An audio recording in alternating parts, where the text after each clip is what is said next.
नमस्कार, India top news में आपका स्वागत है। बलिया में भूमाफियाओं का बड़ा खेल, कलेजा थामकर बैठे करोड़ों का मालिक बुजुर्ग लापता या अगवा। बलिया में भूमाफिया किसी की भी जमीन को कब्जा करने की नीयत से किसी भी हद तक जा सकते हैं। आज जो मामला हम आपको बताने जा रहे हैं वो जान के आप हैरान रह जाएंगे।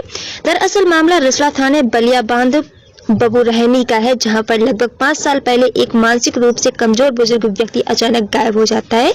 बुजुर्ग व्यक्ति के नाम करोड़ों की जमीन होना बताया जा रहा है। परिजन हर जगह बुजुर्ग की तलाश करते हैं और रसला थाने में इसकी सूचना देते हैं। बुजुर्ग का भतीजा मिथिलेश सिंह की माने तो अचानक सालों बीतने के बाद एक दिन उसके लापता चाचा की जमीन पर कुछ लोग कब्जा करने की नीयत से आते हैं, जिसके बाद पता चलता है कि जमीन फर्जी तरीके से रजिस्ट्री कराकर कब्जा करने का प्रयास किया जा रहा है। इस मामले के बाद परिजनों को बुजुर्ग के जिंदा होने की आशंका जताई जाती है, जिसके बाद पीड़ित परिजन भूमाफिया के खिलाफ अपने चाचा को अगवा करने, जान से मारने की और फर्जी तरीके से जमीन कब्जा करने के खिलाफ मुकदमा दर्ज कराते हैं।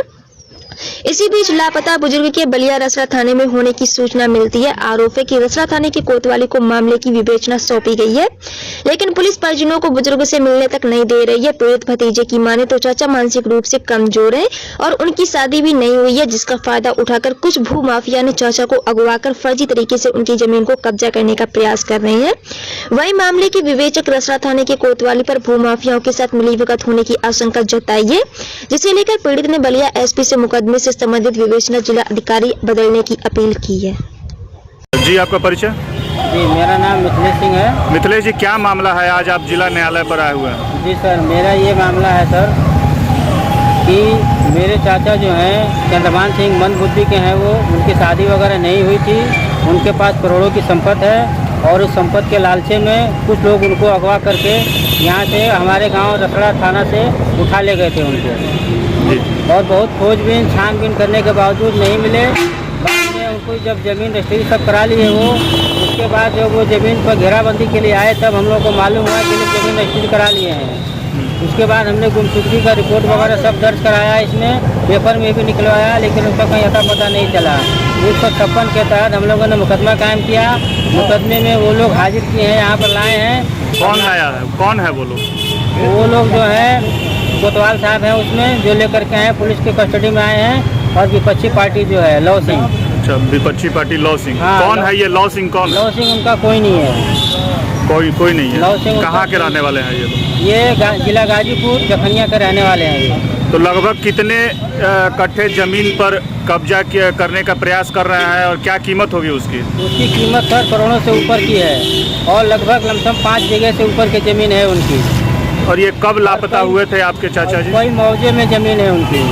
कब लापता हुए थे? लापता हुए थे 2015 से। तो आपने रिपोर्ट दर्ज करवाई थी गुमशुदगी की? उस समय थाने पर गए तो हमारी कोई सुनवाई नहीं हुई। तो रिपोर्ट दर्ज की गई थी गुमशुदगी? रिपोर्ट दर्ज भी नहीं की गई थी हमारी जी।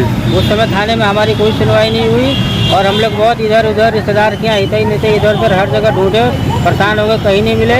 बाद में हम लोग को जब मालूम चला, जब उनकी जमीन रजिस्ट्री हो गई तब, अच्छा। जब वो जमीन घेरने के लिए मौके पर आए तब हम लोग को मालूम चला कि जमीन रजिस्ट्री हो गई है। उसके बाद हम लोगों ने गुमशुदगी की रिपोर्ट भी दर्ज कराया है, पेपर में भी निकलवाया है। अच्छा, ये जब जानकारी हुई है कि ज़मीन कब्जा करने के नियत से जो है कुछ लोगों ने उनको अगवा किया, जब आए तब आपको पता चला? तो गुमशुदगी की रिपोर्ट दर्ज हुई? हाँ, फिर गुमशुदगी की रिपोर्ट दर्ज हुई है। रिपोर्ट दर्ज हुई है, FIR हुई, मतलब उस पर हुई है रिपोर्ट? FIR भी हो गई है। तो कब पता चला? ये जो न्यायालय वाली प्रक्रिया कैसे पता चली? आपने 156 में मुकदमा कब किया? जमीन रजिस्ट्री हो गई है, उसके बाद हम लोगों ने गुमशुदगी की रिपोर्ट भी दर्ज कराया है, पेपर में भी निकलवाया है।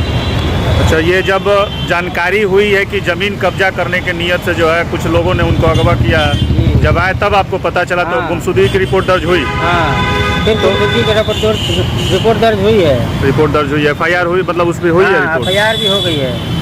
तो कब पता चला? ये जो न्यायालय वाली प्रक्रिया कैसे पता चली? आपने 156 में मुकदमा कब किया था? 156 में पिछले लॉकडाउन में किया था हमने, लॉकडाउन से पहले। लॉकडाउन से पहले किया? उस समय थाने पर दौड़ते रहे, कोई हमारी FIR कोई फरियाद सुनने के। तो पुलिस की इसमें क्या भूमिका है? पुलिस अपनी कस्टडी में लेकर के आई है यहाँ पर, हमसे उनको मिलने भी नहीं दे रही है। हमारे चाचा हैं जबकि वो। तो कौन लेकर आया? नागेश उपाध्याय जी, रसड़ा के कोतवाल के। और कौन है उनके साथ? और उनके साथ में कौन लोग है अब तो हमको पता, नाम पता नहीं है। तो पुलिस की इसमें भूमिका क्या है? क्या पुलिस क्या कर रही है इसमें? आपकी बात को सुन नहीं रही है, आपको चाचा से मिलने नहीं दे रही है? पुलिस की इसमें क्या भूमिका है? पुलिस की भूमिका ये है कि पुलिस विपक्ष पार्टी से मिली हुई है अच्छा, और हमारी बिल्कुल भी नहीं सुन रही है। वो लगता है उनसे कुछ साठगांठ हो करके अपना वो काम बना रही है उनसे। यानी कि 4-5 साल बाद आपके चाचा आपको दिखाई दिए हैं। हाँ, आज मिले हैं हमको। तो ये कहाँ से लेकर आए हैं लोग आपको चाचा को, ये बात कैसे ये पता चली? हमको नहीं पता कहाँ से लेकर के आए हैं, लेकिन हम यहाँ जब आए तो मालूम चला कि हमारे चाचा यहाँ आने वाले हैं। तो कैसे ये सूचना आपको कैसे मिली? ये सूचना मुरसड़ा थाने से मिली है। अच्छा, रसड़ा थाने से। हाँ, तो अब आप क्या चाहते हैं? अब चाहते हैं कि हमारे चाचा हैं, हमारे सुपुर्द कर दिया जाए वो। तो आपने फिर पुलिस वगैरह से इस मामले की गुहार वगैरह लगाई है क्या कुछ? गुहार लगाई है लेकिन कोई सुन नहीं रहा है। ना ये सुबह जाएगी, उनसे हम बोले हैं कि हमारे चाचा जी कहाँ हैं, तो वो बोले कि बाहर बैठो 10 मिनट हम बताते हैं। ये हाँ, एसपी साहब को भी दिए हैं क्या दिए हैं? कागज, दरखास्त लिख के दिए हैं, आज भी दिए हैं और पहले भी दे चुके हैं। क्या दिए हैं? क्या? वही दिए हैं कि थाने रसड़ा में हमारी कोई सुनवाई नहीं हो रही है। अच्छा, तो किस तरह की सुनवाई क्या चाहते हैं? कि एफआईआर जो यहाँ कोर्ट से हमारा आदेश हुआ था एफआईआर होने का, उसको भी बड़ी मेहनत के बाद एफआईआर दर्ज हुआ है। एफआईआर भी सीधा नहीं हुआ है। तो अभी आपके फिलहाल चाचा जी से मिलने नहीं दिया जा रहा? हमारे चाचा जी से मिलने नहीं दिया जा रहा है। अच्छा, तो आज आपके चाचा जी जो न्यायालय में रसड़ा कोतवाल साहब जो लेकर आए हुए हैं, किस चीज़ के लिए आए हुए हैं? वो बयान दिलवाने के लिए लेकर कैसा के आए। बयान? अब ये वही जानते हैं। सब्सक्राइब करें इंडिया टॉप न्यूज चैनल और बेल आइकन दबाना ना भूलें। इंडिया टॉप न्यूज अपने क्षेत्र की खबरें सबसे पहले पाएं।